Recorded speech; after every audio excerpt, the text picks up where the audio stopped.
Hello, this is Robert Kiyosaki. This is my sweetheart, Kim. Hello. And we're going to be talking about how we got out of debt. Our story actually begins around 1984 when we first got together as a couple. And I was personally deeply in debt. I had lost nearly $1 million in one of my many businesses. And I still owed another $400,000. $500,000 was paid off. So when I met Kim, I was like this big albatross around her financial neck because I had no money. On top of that, I was in debt. And on top of that, though, you did live in one of the nicest apartments in Waikiki. You drove a nice little Mercedes, so you were certainly looking good. I had no idea you had no money. Yeah, I did look good and rich. Now, I'm going to explain that real quickly. That apartment on Waikiki Beach, right on the shores of Diamond Head, the same place where Tom Selleck used to live, only cost me $300 a month. And the Mercedes was an old beat-up Mercedes, but it looked good. But I was still deeply in debt and madly in love with Kim, and we decided to make our lives together. So that was in 1984 we got together, and it's how we paid off quite a bit of debt, even though we had no jobs and no money. But the good news is, even though we went through this process, this 10-step process, Kim and I were financially free by 1994. So we were not only completely out of debt, but we had invested enough so that we never had to work again for the rest of our lives. So this is a true story of how we got out of debt. And after we met in 1984, we then decided we were going to go build a new business together. And we left Hawaii with everything we had and headed to California. And within about 3 months, we were pretty much broke. And yeah, Kim's savings didn't last that long. What, $900? Come on. But we went through that money pretty quickly. And as I said, we were broke. We were actually homeless for a short period of time. We slept in a car. We knocked on friends' doors if we could stay with them. And I'll tell you, when it comes to when it comes to struggling financially, we know what it's like. The pressure, the stress, the arguments. It was a really tough time.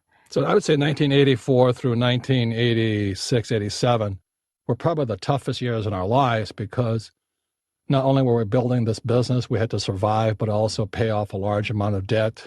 We have no money coming in with no steady job.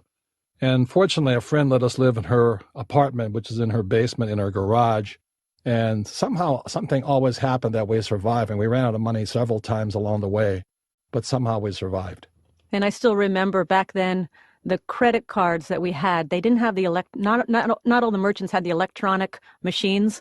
A lot of them they made an imprint. So we would find the places like the motels and all where they would just take an imprint so they couldn't check and see that our credit cards were maxed out. So on top of the debt Robert had, because we were then broke, we did not have any income coming in at the time because we were building our business, we were also accumulating more and more debt. So the problem wasn't getting any better. Right. The interest on the debt was just kept accruing. And I still remember in 1984 driving around in a friend's borrowed car, and Kim and I, she said, we were looking for any place to sleep that would take our credit card. And we're up and down just north of San Diego and going in and out of little motels, and they would say, your credit card's no good, and we have to go someplace else. And it was horrible. I mean, talk about self-esteem, self-confidence, self-worth. It was absolutely horrible. So that's when the yo-yos tell me, well, money's not that important to me. Obviously, they haven't been broke yet. And it was a horrible time. And as Kim says, we fought a lot during that period of time. I don't know why she stuck it out with me. But I also know that she didn't marry me for my money because he had no money. But we were having a good adventure together. And it's true that the hit to your self-esteem and your self-worth, your self-confidence, you start to doubt everything. And so it was important that we were going through this together because at least we could lean on each other when one of us got scared or frightened. You know, we had someone to talk to and really go through this together. So I'd like to say $400,000 today isn't a lot of money, but back then, that was almost 20-something years ago, it was a considerable sum. And on several occasions, you know, people advised me personally to just take bankruptcy and not pay the $400,000. Now, there's several reasons I didn't do that, and bankruptcy or foreclosure, i.e. losing your house, are pretty serious, and we never had to go through any of that simply because I'd already sold all my rental property and my investment property, and I was still broke. So I didn't have to go through foreclosure, but I still had this debt. So at the end of this recording, a great friend of Kim and ours, Scott McPherson, who is a mortgage banker, will be talking to those of you who may be facing foreclosure or bankruptcy or already have gone through foreclosure or bankruptcy. And as a banker, he will give you his points of view, what you can do. But I'm kind of happy to say I did not have to take personal bankruptcy. We decided instead to just pay off the debt, which are the 10 steps we're going to come to. And much of the debt was your personal family and friends as well. Yeah, my investors in my business, and I felt obligated to pay them back. So I didn't want to, stiff them through a bankruptcy. So we paid it off. There's one more reason. If I owed $1 million and I was only making, let's say, $75,000 a year, and that was the most I could earn, I'd probably declare bankruptcy. But because Kim and I were entrepreneurs, we had the ability through our businesses to generate pretty substantial amounts of cash to pay off the debt pretty quickly. So that is a key reason I did not declare bankruptcy. And otherwise, bankruptcy is always an option, and I'm not saying it's good or bad, but I strongly recommend if you're facing it right now, please get good legal advisors, credit counseling services, and all that, and face the problem now. But we did not declare bankruptcy or foreclosure. So the name of this program is How We Got Out of Debt. And as we've talked about often, there's two kinds of debt. There's good debt and bad debt. So Robert, you want to explain that a little bit? We had tremendous amounts of bad debt. And bad debt is debt that doesn't make you rich. For example, if I buy a house and I have to pay for it, I buy a car and I have to pay for it, that's bad debt. Or women who want to buy all that nice jewelry, that's bad debt. And nice shoes, that's bad debt. And good debt is debt that somebody else pays for you. But the reason getting rid of bad debt was so important for us in our starting our lives together was that it's easier to get good debt, i.e. loans and things like that on apartment houses and commercial buildings and rental property if you have no bad debt. And so we had no blemishes by the time we came through this process. We never stopped investing, by the way, but we did pay off the bad debt and get into good debt. So good debt is very simply debt that makes you rich and somebody else pays off for you, i.e. your tenants. And bad debt is debt that makes you poorer every month and you have to pay for. One more thing I'd like to add about financial intelligence. There's many people who just simply say get out of debt. And that's a good idea if it's bad debt. But if you're going to be a savvy investor or have a high financial IQ, it is important to realize there is good debt. And that's what I just explained. Another thing that's very important about good debt is one of the ways Kim and I were able to retire in less than 10 years was once we got out of the bad debt, or as we got out of the bad debt, we were investing with good debt. And what I say to most people who have mutual funds or stocks or bonds and savings, I said, the trouble with that stuff is your banker doesn't lend you money, i.e. savings are your dollars. I'd rather invest with my debt banker's dollars.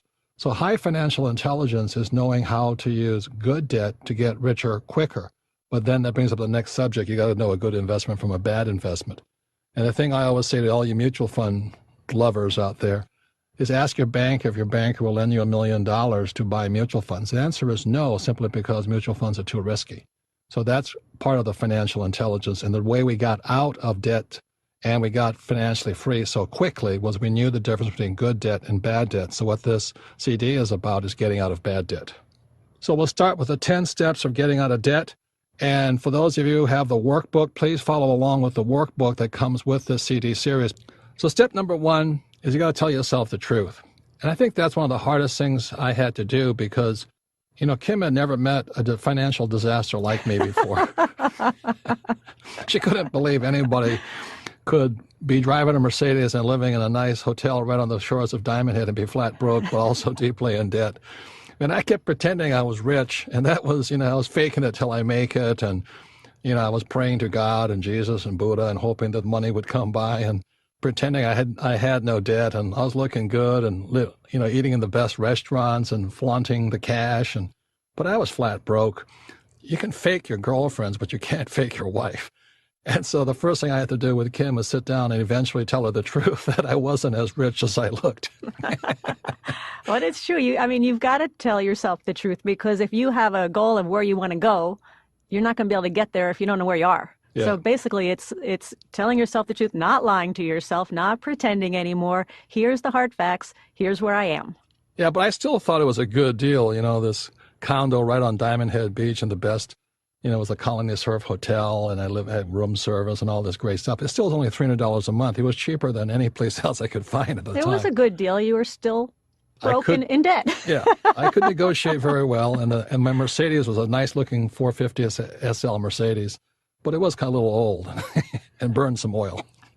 So once you have sat down and faced that you're going to tell yourself the truth, the step number two is you've got to stop accumulating the bad debt. Yes, and what that meant was sometimes you might have to make a little bit of sacrifice. And when Kim and I moved from Hawaii to California and then went homeless right away, and we were living in the garage basement apartment, there was sometimes I had to run off. We had no money, so Kim had like $2 to get through Friday, Saturday, and Sunday till I came home Sunday night and hopefully got paid for what I was doing. So I want you to tell them how you survived on $2. Well, first of all, gas costs. So I didn't want to use up a lot of gas and drive to a lot of places. And there was this little taco stand that I could walk to. It was about 3 blocks from where we lived. And so I'd walk down this little taco stand, get my little cheese and chicken quesadilla, and it cost me $1. And then I'd walk back and I'd have my quesadilla. And the next day I'd walk down and have a second quesadilla, and that's $2. And that's basically how we would survive at times. Right. And Kim is, she has a great figure and all that, but she does like to eat. But she was able to make 4 meals out of 2 for $2, and she survived. And I'd come home, Sunday night from a trip or either Monday morning. And then we had some money again, but then we went through the process of first getting out of bad debt rather than going out to a restaurant and sucking down some $100 bottle of wine and eating some prime rib and stuff. So we lived pretty frugally during this period of time till we got our feet on the ground and built a new business. So really what we did is we put a freeze on all of accumulating more debt on our credit card because for one reason, we couldn't use our credit cards because they were so maxed out. So again, we did have to make some sacrifice, but that alone started putting us into control of handling our money. Yeah, I wore shirts a little longer. I didn't, go out and buy a new shirt, a new socks, a new underwear. I kind of used them a little longer, washed them a little better, and kept going, but we didn't just keep spending money, which a lot of people do, because, a lot of times people eat or spend or they shop when they feel depressed. And I think that's really an easy thing to get into or drink a lot. I mean, I was tempted to hit the bottle a number of times. I felt so bad, but that cost money. So we just basically got back on our feet. It took us about 6 months. And then the money, once the business was up and running, cash started to come in on a little bit more regular basis. But during that period of time, we really made it a point not to just waste our money on things that got us deeper in debt. Which brings us to the next step. Step number 3 is make a list of all, and the key word is all, the debt that you owe. And she's still giving me a dirty look when she says the word all because, I had so much debt I didn't want to tell her. And I kept sneaking off and paying bills here and sneaking around there. And finally she says, because I didn't want to tell her how bad the Titanic was that I ran aground and called my last business. And finally we had to sit down and I had to write down all the investors I owed money to, all the friends and family I owed money to, and everybody I felt bad about, that I was still not paying and things like this. So she had me sit down and write. And even, the credit card companies, they get really nasty when you don't pay them. So I had to show her the envelopes I was receiving from the angry credit card companies and all this stuff, and basically tell the truth and face the music. I still remember every once in a while, Robert would put his list together, and then the next day he'd come back and he goes, well, I didn't think this one was so important, but there is this guy in Hawaii, and I really still do owe him $4,000. I could probably not pay him, and he'd be okay. I'm like, let's put down the $4,000. Let's put it on the list. Let's keep going.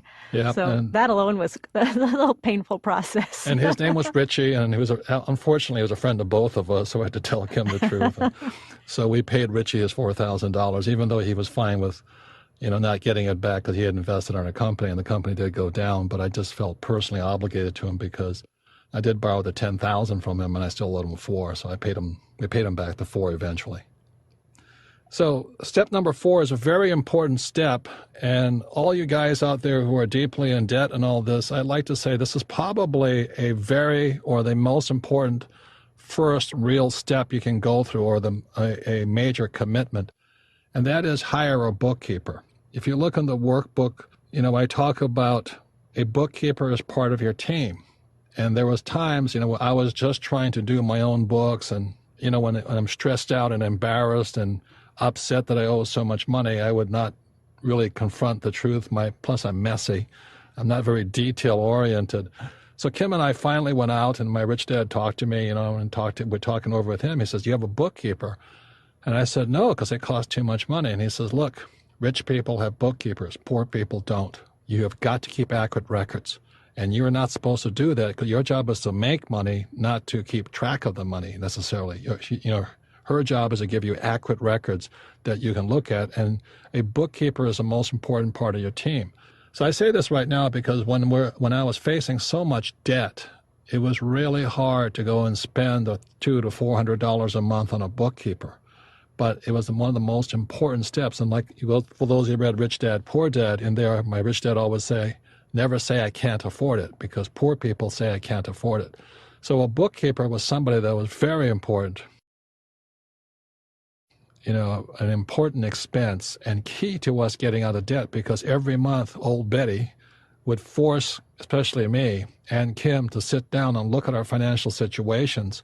And we had to come up with a plan of how we were going to get out of debt. See, spending the money was the hardest thing for you, facing those bills twice a month and seeing very little money coming in and a lot of money going out. That took everything to sit down there and not want to bolt out of there. Yeah, and Betty was this little sweet little lady who was vicious if you didn't pay your bills. Talk about holding you accountable. Talk about making sure all your debts are there, making sure you're telling yourself the truth. That was Betty. Betty reminded me of my first grade teacher, and I was having, just nervous reaction every time I was around her. But she really held our feet to the fire, my feet to the fire especially, and we had to face all the bills and who was being paid what. And to this day, now we have multiple bookkeepers because the cash is pouring in. But I'll say it to all of those of you who may be in financial trouble, hire a bookkeeper, simply because rich people have bookkeepers. You don't have to pay them that much to start, but as your wealth grows, you'll really appreciate it if you have good records. Not only that, your banker will be more willing to give you good debt if you have accurate records and neat and tidy and timely and prepared every month. Now, one other story about Betty is that Robert and I also knew that we had to pay off our bad debt, but we also had to start accumulating money for our future. And so we had this philosophy. It was called Pay Yourself First. I'm sure it's familiar to many of you. And our plan was we had 3 piggy banks. And for those of you who have read Rich Dad, Poor Dad, you know about the 3 piggy banks. But let me say something about Betty first. She wanted to pay bills first. Now, she was a good bookkeeper, but she wasn't a rich bookkeeper. Now, if you want to be rich, you got to pay yourself first. So I would go in there and I'd say, okay, Betty, we're going to pay ourselves first. And then she'd turn into this old school teacher and start scolding me. So we'd argue back and forth. That's why she was a good member of the team. But we always paid ourselves first. And if you read the book, it's pay yourself 10%, 10%, 10%, or 30%. One for savings, one for investing, and one for tithing. So that means if you make $1,000, you're paying $300 right off the top. And most people scream and quit and cry and give up at that point. So the reason what Kim's mentioning the piggy banks is at the start, it may be too painful to pay 30% of what your gross is. So start with a piggy bank. I don't care if it's 10 cents a day or 1 penny a day, but get the habit of, putting money aside for savings, investing, and tithing.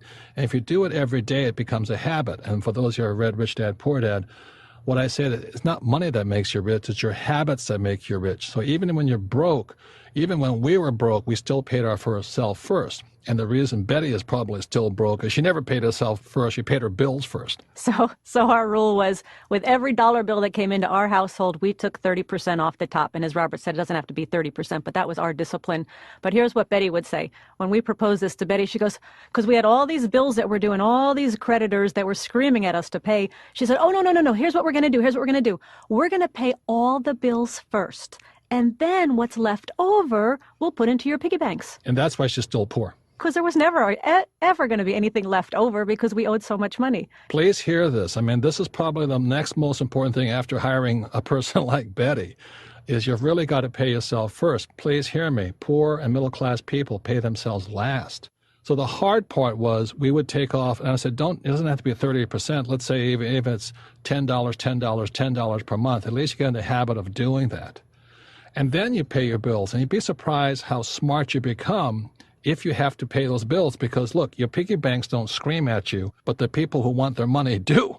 So if once you pay yourselves first, the people that scream at you kind of give you the motivation to go out and find some more money. And I was amazed at how fast that money would accumulate, because you put it aside, you're not allowed to touch it. It's for investing, for charity, and for savings. And so we did not touch it, but boy, did it accumulate quickly. And that's actually part of the how we got financed on our very first property. Right. And if you look and you listen to most people who are really rich, like some of the really rich guys, they say 50%. I forget John Templeton he says he put 50% aside. Now 30% was hard enough. But he says if you keep increasing it, pretty soon that 50% grows to 60% to 70%.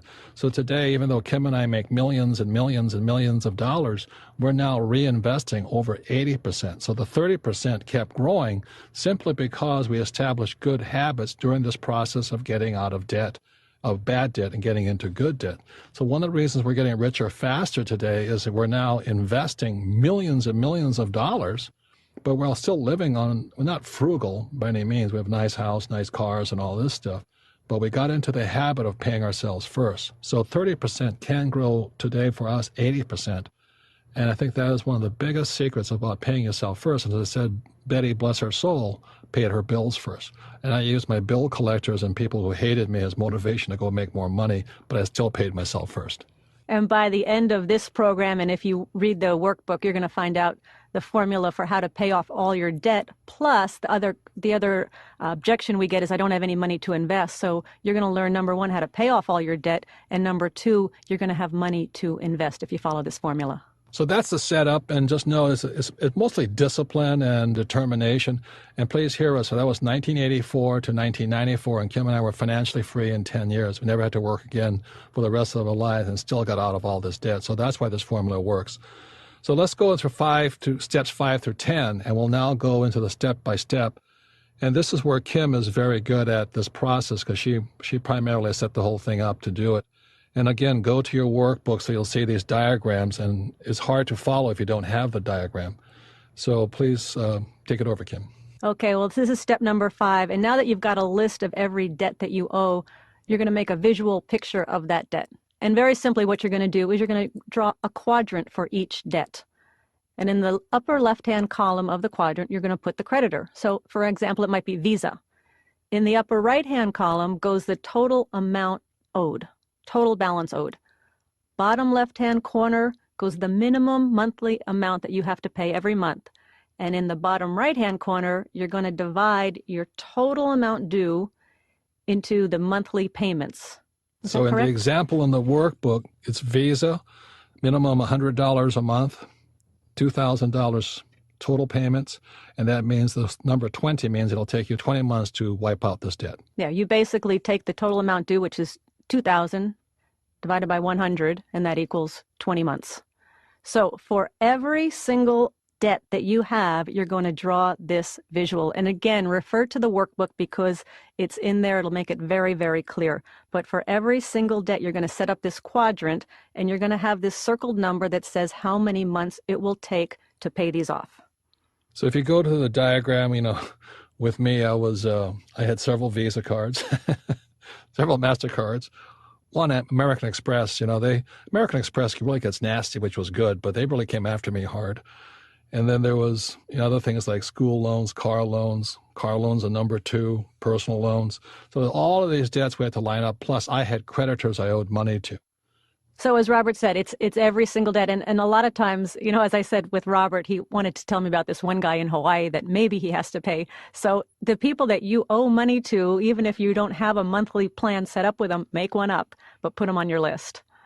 In this list also includes your personal residence. If you own a house that you're living in, put that figure in there too. Okay, so let's go to step number 6, because one of the reasons Kim and I got so much richer faster was we paid off our house, everything, because that's bad debt. A lot of people call your house an asset, but it was really a liability. Is it a good investment? Yes, but I don't want to make monthly payments to live there for the rest of my life because that's bad debt to me. So with this process, you can get completely out of debt, including your house and cars, if you follow it step by step. So step number 6 is to determine the order for paying off each debt. And this is where that little circled number is going to come into play. You're going to start with the smallest circled number you have. And if you look in the workbook, that's not the Visa payment that we just talked about. Visa payment came in at number 6, but the smallest circled number was number 8, which was a department store credit card loan. It was $800 owed, and you had to pay $100 a month, so the circled number was 8. That's the smallest number in the example that we use, so that's number 1. That means you're going to pay that debt off first. And people often say, I want to make one comment, this does not take into account the interest rate on the debt. And shouldn't I pay off my biggest interest rate first? Don't we want to get the one with the highest interest rate off the books first? Not necessarily in this formula. In this formula, you want to see a result quickly. You want to know that this formula works. So we're going to take the shortest debt that you have, the one that you can pay off the quickest. And when you see that result, when you see that paid off, you can see the formula working, you have a win, it'll encourage you to move forward. So that's why we start with the smallest number. So in this example in the workbook is the department store credit card, total debt owes $800, minimum payment $100 a month, so it would take 8 months. So it's nothing, as Kim says, it's not about the interest payment, it's the fastest one you can wipe out immediately. Right, and we want to keep it simple. So go through every diagram you have of every debt and look at that circle number and put them in order from smallest to largest, and that's the order you're going to be paying off these debts. So if you look at the workbook, number 1 was a department store, number 2 was a jewelry installment loan, number 3 was a home store credit card, et cetera, et cetera, et cetera. Once you have all the numbers lined up, then step number 7 is... This is the key, and this is really the only thing you really have to put some effort into. And all you have to do is come up with an extra $100 or $200 per month. And what do you do with that $100 or $200 a month? Well, first of all, people are going to say, oh, how do you come up with an extra $100? I'm strapped. I'm up to here. I can't make any more money. What do I do? What do I do? And so Robert and I were talking about, well, what did we do? We went and started little seminars. We had little seminars, 10 people. Yeah, so once a month, we'd put on this little seminar and people would pay like $300 and all that. And after all our costs, actually we started making quite a bit more money just doing those little seminars. It kept growing. Like I said, when you have those creditors screaming at you, that's better motivation than those piggy banks who want you to invest in them. So when they were screaming at us, every month we would do those little seminars, do a little advertising, and people would show up. And after we paid all our costs, we had a few extra dollars. We paid our taxes. And then that was the extra money with which we went after all the debt. That's it. And that's all really you have to come up with. I mean, Robert's nephew, he goes on eBay and he starts selling things. You could sell things on eBay, make $100 a month. You could open up a lemonade stand on the weekends and make $100 a month. I mean, it's not rocket science, and you're going to be amazed at how easy it is. Or get a job at a taco factory and, part-time at night or on the weekends. But just make that extra $100, and whatever you make is then focused onto that debt pile. Which goes up to step number 8, and this is where we're going to start paying off that first debt, which is the $800 credit card from the department store. Now, let me start here. What you're going to do, except for debt number 1, you are only going to pay the minimum amount due. No more. On all the other debts. On everything else. And you're just putting this laser hawk-like focus on debt number 1, which is the $800. Yep. And let me guess that some of you, as I was told, no, you have to pay off a little bit more on every credit card, and that's how you're going to get out of debt. And I did that, and Robert and I did that, and we just never got ahead. It didn't seem to make a dent in what we were doing. So I knew that formula wasn't going to work. So again, minimum monthly amount due on every other debt except debt number 1. And then because we stepped it up to, let's say, $200, instead of taking 8 months, it took 4 months to wipe it out entirely. Right, because debt number 1, your minimum amount is $100. You're now going to take that extra $100 that you've made, and you're going to apply it to debt number 1. So instead of $100, you're going to pay $200. So instead of paying it off in 8 months, it's going to take you 4 months. Boom! And it's gone. And all of a sudden they go, holy moly, now. Celebrate. You celebrate, but now you have an extra $200 because you got the $100 that you were paying off on that credit card debt or that department store debt, and you have the extra $100 you make in a month, so you have $200, and now you can go attack the next one. And this is, again, why we start with the shortest time period possible, because, wow, look, it works. All right, I got rid of a debt. And so that's one of the most important things, is to keep your confidence up as you go through the process. Yeah, buy yourself a Diet Coke and celebrate. There you go. Do something. But do celebrate. Okay, so also when you pay off that first debt, now that you have this visual diagram in front of you, take a big red marker and put an X through it. And that one is off your charts. It's done. Celebrate. Step number 9, time to move on to debt number 2. Now, here's what you do.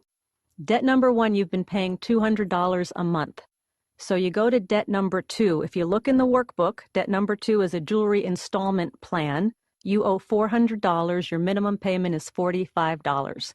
So instead of paying just $45 every month, you're going to pay $45 plus the $200 you were paying on debt number 1. So you're going to pay $245 a month on debt number 2.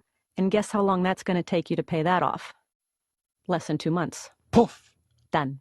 gone. Gone. Celebrate. So you cross that one off. Now you move on to debt number 3. Look in the workbook, and that is a home store credit card. And debt number 3 is $120 minimum payment. Add the $245 you were paying on debt number 2. You're now paying $365, and your total debt is $1,200. So it's going to take you, instead of, as it looks, 10 months, it's going to take you much shorter than that to pay that off. And you'd keep going through this process, adding every time to your new debt the amount you were paying from the last debt. Obviously, this is not going to work if you pay off one debt and you go back into debt, or that you pay off one or two and then you go back to making the minimum payments. What you're doing is you're laser focusing on wiping out each one of these debts or loans that you own until they're all wiped out. And if you follow this process, it should take you 7 to 8 years to completely wipe out even your home mortgage. Yeah, most people tell me it's 5 to 8 years to get completely out of debt. And if you look at the example in the workbook, this person was over $200,000 in debt, including their home. Their home was $150,000, so they had $50,000 in debt on top of that. In going through this formula, in just over 3.5 years, they had the $50,000 entirely paid off, and it took them less than 4.5 years to pay off their house completely. So in about 8 years, they were completely debt-free of $200,000. So again, in about 8 years, they were entirely debt-free. The house payment alone was going to take them over 20 years. So here they are, 8 years debt-free. And all they had to do was come up with an extra $100 a month to do that. That's it. And a lot of discipline to keep rolling through. And a lot of discipline. This is what Betty, the bookkeeper, fought us on, but it worked anyway. And then the next step 10 is how we became financially free instead of going back into debt or just spending that cash on doodads and things like this. For those of you who are rich dad, poor dad, or played the cash flow game, you know what we do is we invest that money even faster. So in this case, all that money, instead of spending it, we just kept buying more properties, stocks, bonds. We never buy mutual funds. But we had money to invest at even greater rate of speed. And that's how our investment rate went from 30% up to 80% today, and is now in the millions of dollars we're continuing to reinvest. And we live off of our cash flow from our properties. So it's really interesting how this process starts to snowball. It's a compounding effect of getting richer and richer faster. So this process of getting out of debt was how we started in 1984, and I was really in bad shape. And Kim applied some discipline and some truth-telling to the process, and holding my feet to the fire, and we had Betty to keep my conscience in and remind me. And in 10 years, we not only were out of debt, we were financially free. We're making about $10,000 a month, about $120,000 a year, and our expenses were about $36,000 a year. So every month we made about $10,000 from our rental properties and about $3,000 in expenses. And we just still to this day, 10 years later or 20 years later, we just keep doing the same thing. And now it's in the millions of dollars. Same habit, same process, staying out of debt, getting richer and richer. We have a lot of good debt, lots and lots of apartment houses and commercial buildings, but that's good debt. And that's how we get richer and richer and reinvesting it. So as I said earlier, that this formula was going to show you how to get out of bad debt and how to accumulate money to start investing. So very quickly, just going back to the example, paying their very final debt, they were paying monthly over $2,800 a month to pay off their house. That house gets paid off. They still have that $2,800 a month. And as Robert said, instead of going out and blowing it and buying doodads and all sorts of things, and you powerboat, you have $2,800 a month to invest. And that's where that money comes from. And again, it goes back to $100 a month is all you have to do. And now you've got $2,800 a month to invest without really doing anything different. So again, this is the formula we've used. This is how we've gotten out of bad debt. This is what really got us moving forward to start investing, to accumulate the money to do that, and to get us financially free. And we don't believe in living below our means. I mean, today, you can say, well, when do we start enjoying our money? Today, Kim and I own about 7 cars, lots of houses. We travel by private jet and all that, but we have the cash flow from our investments doing that and not our credit cards paying for that stuff. And it's not debt, it's income coming into us constantly. So our assets from our investments buy our liabilities today. And the reason so many people get in trouble in the first place is they buy liabilities first, and then they try and buy assets second, and it never happens. They just keep buying more liabilities like cars, boats, and things like this. By getting out of debt, bad debt, and then buying assets, now our assets buy our liabilities. So we still have a great lifestyle, incredible lifestyle. The best thing is we don't have to worry about money. We don't have to worry about anything, because we always have more and more money coming in because the process keeps going. So that is the 10-step process for getting out of debt. And in closing, we just want to add a few more tips that really have helped us stay on track, keep focused financially, and keep increasing our wealth, which happens day and day and day in and out. So go again to the workbook and these few bonus tips. Number 1 is it takes discipline and dedication. And remember, it is a process. It is a process, from going from where you are to where you want to be. And if you don't have dedication and discipline, the process falls apart, not because it's a bad process, but because you lack discipline and dedication. The second point people ask me often is, do you have to be debt-free before you invest? Our answer is no.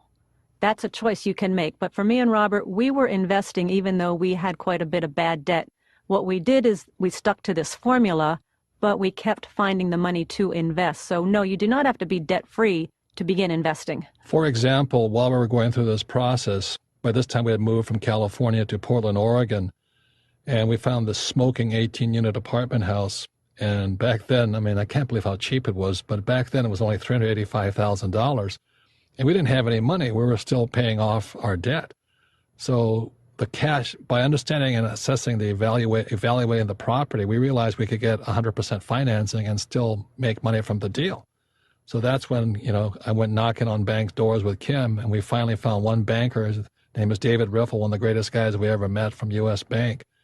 And he gave us 100% financing to buy this apartment house, 18 units for $385,000. And it put like $1,000 a month extra in our pocket. So the answer is we never stopped investing because that was part of the game anyway. So we got richer and richer, still paid off our debt, and we still had our piggy banks filling up with the money we're putting in, with the 10%, 10%, 10%. So we never stopped. We didn't limit ourselves. We didn't have limiting thoughts like, oh, I can't afford it, or this is too hard, or the bank won't give me the money. It takes money to make money. Yeah. When I have money, I'll invest, all of that. Right. So step number 3 is that if you're married or in a long-term relationship, go through this process together with your spouse or significant other, because it was this process that makes us a happy couple today. People look at Kim and say, well, is she a trophy wife? As heaven knows, I'm definitely not a trophy husband. Yes, anyway, you are. Yes, you are. I know she didn't marry me for money, and we actually grew together. We got smarter together. We understand each other better. And the process of going from deeply in debt to, excessively rich has been a great process, and it makes us love each other more. I really don't, everybody makes their own choices, but I know a lot of guys are on the second and third and fourth wives, and they always marry another one with no brains, but looks good, And if that's what you want to do, that's fine, but that's not what I wanted to do. Well, there's also a lot of women out there who just want to turn over all the financial responsibilities to their husband or their partner. And I don't recommend that either, because as Robert said, the most important thing of this whole process is we learn together. We learned a lot together. And when we had to come up with extra money, how are we going to get it? It was really a growing process. And I see so many couples grow apart. Here's an opportunity where you guys, as a couple, can grow together. By solving a very big problem called getting out of debt and getting rich. And getting rich. That's the most fun. So number 4 and number 5 are steps 4 and 5 are the tips are pretty similar. You got to keep your spirits up. The hardest thing after I had to face all the debt was I wanted to go eat and drink and spend more money. Didn't want to face it. I didn't want to face it. And Betty, the bookkeeper, was really good about this because she really did. She looked like my first grade teacher, and she really scolded me several times. So she was really good. And she kept us going, which is tip number 5. Even though it looks bleak, keep going, because somehow we always got through it. I mean, there were times we didn't have money for 3 or 4 days, but something always happened and we just continue on. So many people say, well, I got to cling to this job, or I can't do this. Well, something always happens. Like, a lot of people believe in God, but we learn to trust in God. And we kept doing, if we were going for the right purposes and being ethical and moral and legal, things kept working for us. And so remember that 2 minds are better than one. In our case, it was Kim, myself, and Betty, the bookkeeper. Boy, she was really great for us. She kept us going, yes. And then we had Dave Riffle, our banker, and all this. And along the way, we found great people. And, it was Bobby who allowed us to sleep in her basement and things like this. And we love Bobby forever because of that, because she took care of us when we were really down. But in the process, it really made us stronger and built better relationships for us. I would say so. I would say it was probably one of the toughest times, actually the toughest time I've ever been through, and I would say that Robert's ever been through. And looking back in retrospect, it was probably the best thing that could have happened to us, because it did make us stronger. It made us face our problems, made us get through our problems, handled the pressure, knew we could make it, and we came through the other side.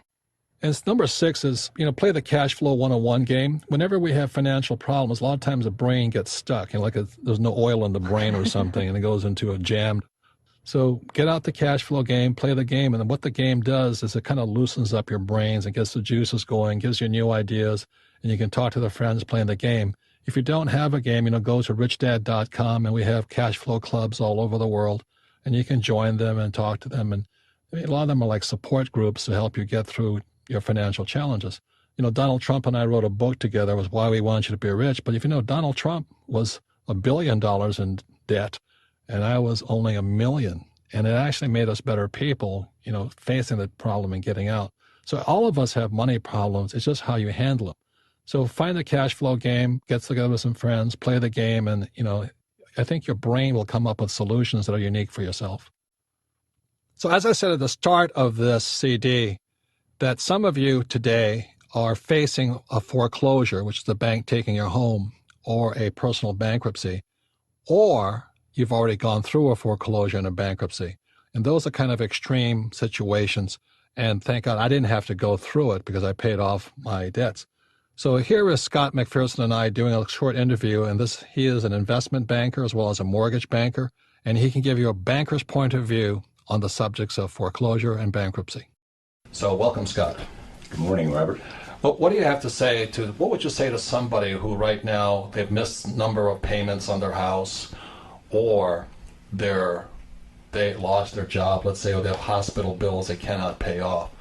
What, as a banker, before they go into a foreclosure or into bankruptcy, what would you recommend?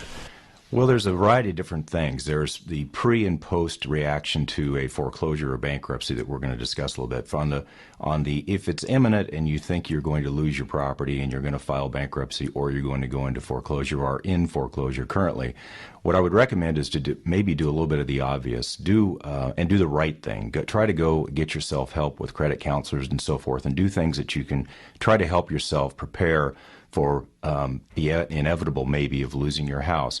Number 2, I think you try the best you can is to market your property, do what you can do to try to sell it if you can, but sometimes you just can't do that in a falling market. And number 3, I would say have open communication with your existing lender and try to work something out with them, because there's a variety of different things, especially in the marketplace that we're in today, that lenders want to try to do this. They don't want a foreclosure either, but I would strongly suggest you have open communication and be honest with them of your situation. The final thing I would say, Robert, is that you also need to describe to them there are certain conditions that occur in post-bankruptcy or post-foreclosure, they're very important, of extraordinary kind of circumstances, like, for example, a medical problem that has forced you into this condition, or losing a job, something like that. And again, down the road, that's going to really help you if you've documented that you've gone in and tried to solve the problem. So what you're saying is these are challenges outside your normal control or something? Completely. And post-bankruptcy or foreclosure, when you're back trying to qualify for loans, those types of things that you've already done will help you dramatically in your credit score and dramatically in the interest rate you get after your bankruptcy or foreclosure. So how would you document that? Well, I think what you would do is you would have correspondence with your existing lender and explain what the situation is to them very openly, and explain and show that you tried to work with them and to try to solve the issue. Whether it's a two-way street or not, it doesn't really matter, but you've tried. It's been an open door. Also, I think by going to credit counselors and so forth, I think that is, you keep those records and their recommendations and act on them. Try to do what you can do, even though it's a limited basis if you're going through a very tough financial time. So what you're doing is you're showing good intent and openness. Completely. Now, what happens as a banker? Let's say I came to you, and like I said, I'll restate it again. I don't have a bankruptcy or a foreclosure against me, although I've been nearly $1 million down. What do you as a banker do, or what's your response when you look onto somebody's credit application or financial statement that they have a bankruptcy or foreclosure? What is your first response? Well, let me answer that in two ways. A single-family home versus a commercial real estate transaction. First of all, disclose. Best thing you can do is come in and tell me about it, because I'm going to find it. So you might as well be open with me. So once we've done that, it is not impossible by any means to get a new loan on a single-family home if you've filed a bankruptcy or had a foreclosure. Effectively, it precludes you from certain type of loans. You will not be a prime credit kind of borrower now. You'll be like what's in the papers now, subprime paper, Alt-A borrower, which means simply you're a perceived higher risk, which means simply you're going to be charged a higher interest rate. So it's not impossible, so the world's not coming to an end, but it's going to be more difficult to do So that. with a foreclosure or bankruptcy, I could buy a new house, or I could invest in commercial real estate. You could. Now, the one thing that we talked about briefly before was if the foreclosure or the bankruptcy was caused by an external situation occurring, loss of job, medical emergency, loss of a spouse, if you've documented and all that, and you have a good record and bookkeeping of that, and you bring it in, that is going to help you on your credit score and your ultimate interest rate. Again, you've showed the intent of trying to solve the issue, not run from the issue, and that's really what people are looking for. On the commercial side, Robert, it's a little different. We're not so zeroed in on FICO scores and so forth, but what we really are zeroed in for on a commercial side is, one, disclosure. Again, we want to know about it up front. We also want to know the circumstances, and I would strongly suggest if you're in the commercial real estate business and you're borrowing on commercial loans and have a foreclosure or a bankruptcy in your past or are going to have one, prepare a letter. Be prepared, because every time you go and borrow money again, you're going to have to explain that and explain it through. It will not stop you from getting a loan, but you're going to have to explain. And the critical things there are intent and how you acted during these events, i.e., in a bankruptcy, if you were a bad guy and took the money and were fraudulent, you're going to have a very difficult time getting a loan. If you were just in a product of owning 10 rental homes in downtown Detroit right now, for example, and the market went away from you completely, you lost your tenants, blah, blah, blah, you did everything you could, that's a different situation. And that's what people are looking for, is the type of person we're dealing with, not necessarily the FICO score like you would on a residential. Okay, that's good information. Is there anything else you'd like to add, or any words of encouragement to the listening audience, especially if they're facing foreclosure or bankruptcy? Well, the only encouragement, one, is life will go on, and it's probably best to get this behind you. And there are many, many people in today's world across the United States that are going through exactly probably what you're going through, so you're not alone. It may seem like it, but you're not. Get it behind you, move on with life. You will still be able to borrow money. Also, the other thing I would strongly suggest, if you're going to go through a foreclosure or a bankruptcy, is go meet with a mortgage banker right now. Talk to them what it's going to take to rebuild your credit score, because there are certain things that need to be done immediately, and you need to start on that the day after you file the foreclosure or the bankruptcy. So again, it's relationships, it's teams, it's having good advice and not going into a shell and hiding and taking bad advice. That's exactly right. So I want to say thank you to Scott and thank you to Kim. Thank you, Robert. Thank you, and thank you for listening, and we trust this has been very, very helpful, and that we wish you a world of no bad debt and tons of good debt. And remember, by facing this challenge, you get smarter, and that's the most important thing. The Rich Dad Company is about giving you the financial education so you can handle bigger problems and challenges. Thank you. Thank you.